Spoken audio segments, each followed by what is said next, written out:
നട്ടപ്പാതിര പുലിയെത്തിയ കല്യാണം ഒടുവിൽ പുലിവാലായി. വിവാഹാഘോഷത്തിൽ മതിമറന്ന വീട്ടിലാണ് പുള്ളിപ്പുലിയെത്തിയത്. ഈ സംഭവം ഇപ്പോൾ സോഷ്യൽ മീഡിയയിൽ ഏറെ ചർച്ചയാണ്. ഉത്തർപ്രദേശിലെ ലക്നൌവിലാണ് സംഭവം. രാത്രി 11 മണിക്ക് വിവാഹ വീട്ടിലെത്തിയ പുലിയാകട്ടെ വധുവിനെയും വരനെയും വീട്ടുകാരെയും നാട്ടുകാരെയും ഒക്കെ പരിഭ്രാന്തരാക്കി. ലക്നൌ സ്വദേശികളായ അക്ഷയ് ശ്രീവാസ്തവയുടെയും ജ്യോതികുമാരിയുടെയും വിവാഹ ആഘോഷം നടന്ന വീട്ടിലാണ് പുള്ളിപ്പുലി എത്തിയത്. പുള്ളിപ്പുലിയെ കണ്ടതോടെ വിവാഹാഘോഷത്തിൽ പങ്കെടുത്ത അതിഥികളെല്ലാം വീടിന് പുറത്തേക്ക് നിലവിളിച്ചോടി. വീടിന്റെ 1-ാം നിലയിൽ നിന്ന് ചാടി ഒരാൾക്ക് പരിക്കേറ്റു. വീട്ടിന്റെ ബാൽക്കണി വഴി പുള്ളിപ്പുലി നടക്കുന്ന ചിത്രങ്ങളടക്കമാണ് സോഷ്യൽ മീഡിയയിലൂടെ പ്രചരിക്കുന്നത്.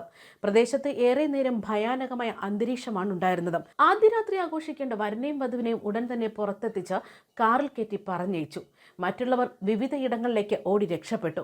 വീട്ടുകാർ വിവരം അറിയിച്ചതോടെ വനം വകുപ്പും പോലീസും എത്തി പുലിയെ പിടികൂടുന്നതിനുള്ള പ്രവർത്തനങ്ങൾ ആരംഭിക്കുകയായിരുന്നു. തുടർന്ന് 5 മണിക്കൂർ നീണ്ട പരിശ്രമത്തിനൊടുവിലാണ് പുലിയെ പിടികൂടിയത്. പുലിയെ പിടികൂടുന്നതിനിടെ വനം വകുപ്പ് ഉദ്യോഗസ്ഥന്റെ കൈക്കും പരിക്കേറ്റു. പുലർച്ചെ 3:30യോടെയാണ് പുലിയെ പിടികൂടിയത്. പുലിയെ കണ്ട് ഭയന്ന് ഓടുന്നതിനിടെ തിക്കിലും തിരക്കിലും പെട്ട് യുവാക്കൾക്ക് പരിക്കേറ്റ വിവരങ്ങളും പുറത്തുവരികയാണ്. അതേസമയം നമുക്കറിയാം, അടുത്തിടെ കാട് വിട്ട് വന്യമൃഗങ്ങൾ നാട്ടിലേക്ക് ഇറങ്ങി മനുഷ്യനെ കൊലപ്പെടുത്തുകയും ഉപദ്രവിക്കുകയും ചെയ്യുന്ന നിരവധി വാർത്തകളാണ് നാം ഞെട്ടലോടെ കേൾക്കുന്നത് പോലും. കടുത്ത വേനലിൽ ഉൾവനങ്ങളിൽ ജലക്ഷാമവും ഭക്ഷ്യക്ഷാമവും ഒക്കെ രൂക്ഷമായതോടെയാണ് ഇവയെല്ലാം നാട്ടിലേക്ക് ഇറങ്ങിത്തിരിച്ചത്. അതായത് വന്യമൃഗങ്ങളെ പേടിച്ച് മനുഷ്യർക്ക് വീട്ടിൽ നിന്നും പുറത്തിറങ്ങാൻ വയ്യാത്ത ഒരു അവസ്ഥയാണ് ഇപ്പോൾ നമ്മുടെ ഈ കൊച്ചു കേരളത്തിൽ പോലും. വനത്തിൽ നിന്നും കിലോമീറ്ററുകൾ ദൂരെയുള്ള ഗ്രാമങ്ങളിലും നഗരങ്ങളിൽ പോലും വന്യമൃഗങ്ങൾ സ്വൈരവിഹാരം നടത്തുകയാണ്.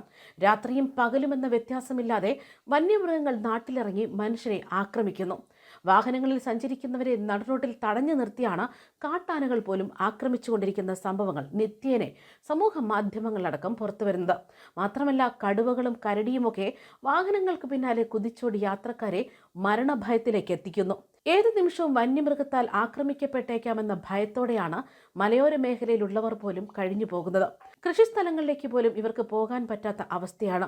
വന്യമൃഗങ്ങൾ വൻതോതിൽ നാട്ടിലിറങ്ങി നാശം വിധിക്കാൻ തുടങ്ങിയത് അടുത്ത ഏതാനും വർഷങ്ങൾക്കിടയിലാണ്. എന്തുകൊണ്ടാണ് ഇങ്ങനെ സംഭവിക്കുന്നു എന്നത് സർക്കാർ വനം വകുപ്പിനെ ഉപയോഗിച്ച് പഠനം നടത്തേണ്ടിയിരിക്കുന്നു. പണ്ട് കാലങ്ങളിൽ കൃഷിയിടങ്ങളിൽ ഇറങ്ങുന്ന കാട്ടാനകളെ തപ്പുകൊട്ടിയും തീ കാണിച്ചുമൊക്കെ ഭയപ്പെടുത്തി കാട്ടിലേക്ക് തിരിച്ചയക്കുമായിരുന്നു.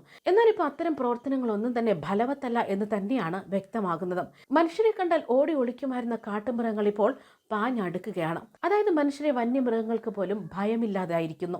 വന്യമൃഗങ്ങൾ നാട്ടിലിറങ്ങി മനുഷ്യരെ കൊന്നാൽ അതിന്റെ ഉത്തരവാദിത്തത്തിൽ നിന്നും വനം വകുപ്പിന് പോലും ഒഴിഞ്ഞു മാറാനാകില്ല. മനുഷ്യരെ വന്യമൃഗങ്ങൾ കൊല്ലുന്നുണ്ടെങ്കിൽ അതിന് ഉത്തരവാദികളായിത്തീരുന്ന വനം വകുപ്പിലെ ഉയർന്ന ഉദ്യോഗസ്ഥരെ പ്രോസിക്യൂട്ട് ചെയ്യുകയാണ് വേണ്ടത്. മരണപ്പെട്ടവരെ കുടുംബങ്ങൾക്ക് നൽകുന്ന താൽക്കാലിക സഹായധനം കൊണ്ട് ഇല്ലാതാകുന്നതല്ല ഇത്തരം അനീതികളെന്നതും ഓർക്കുക. ന്യൂസ് ഡെസ്ക് കർമ്മ ന്യൂസ്.